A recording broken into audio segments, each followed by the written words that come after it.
right, so here we are, surrounded by talent, inner brains, so much challenging information. I thought we'd talk about what I know is on everybody's mind. Let's talk about sex. It is a Friday in Cape Town, after all. I'd like you to think about sex right now. Yes, I said it. And I want you to think of 3 words you associate with sex. And go. Give me a word. Sorry? Ecstasy. Well, that's an interesting combination, yes. Give me another word. Orgasm, if you're lucky. And, sorry? Trust. Fantastic. Now, isn't that interesting? If you trust the ecstasy, you may have an orgasm. No, I'm kidding. But something is universally understood and accepted as sex, and we have such different interpretations of the word. How can that be?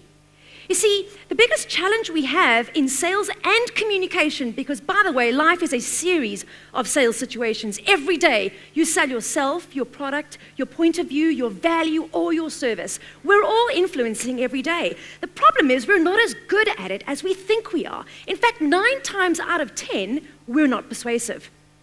And that's not a fact that has been made up. That's actually the findings of Forrester's research, studying 1,400 companies in a business-to-business environment worldwide.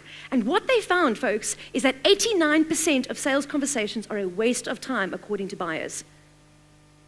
That number keeps me awake at night.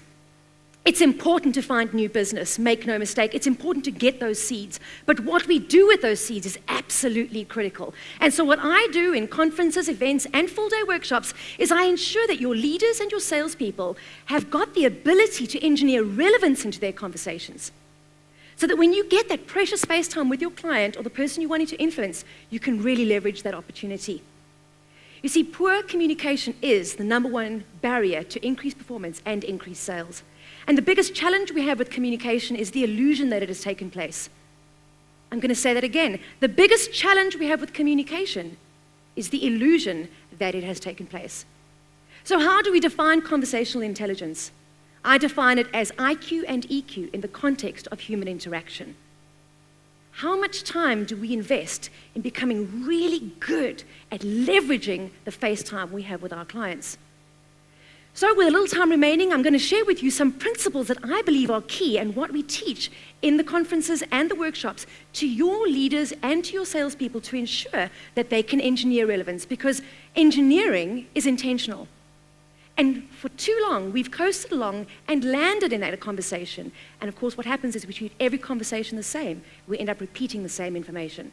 And that's a real problem, because the latest findings tell us that 57% of the sales process is completed by clients before they talk to us. If anybody here is in sales or you have salespeople on your team, what that means, folks, is that over half the job we're employed to do, customers no longer need us for. The good news is that when we step up and learn how to become proficient at conversation intelligence, we can really make an impact. So what are the components of conversation intelligence? The first component is substance. What are you going to say? We spend a lot of time focusing on style, which is how we say it. But here's the problem. If you put lipstick on a bulldog, it's still a bulldog, right? And style is important, make no mistake, but we will forgive some faults in style if the substance of what you have to say is important. How you sell is more important than what you sell or the price you sell it at. The substance of your conversation is the most important thing. We use frameworks and a canvas, which is then universally adopted inside of your organization, so that we have a common point of reference. In fact, we say that the canvas is the campfire around which the conversation takes place.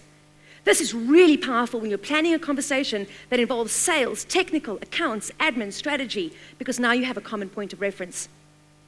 And then sequence, how does the brain respond to information? How do you get people's attention?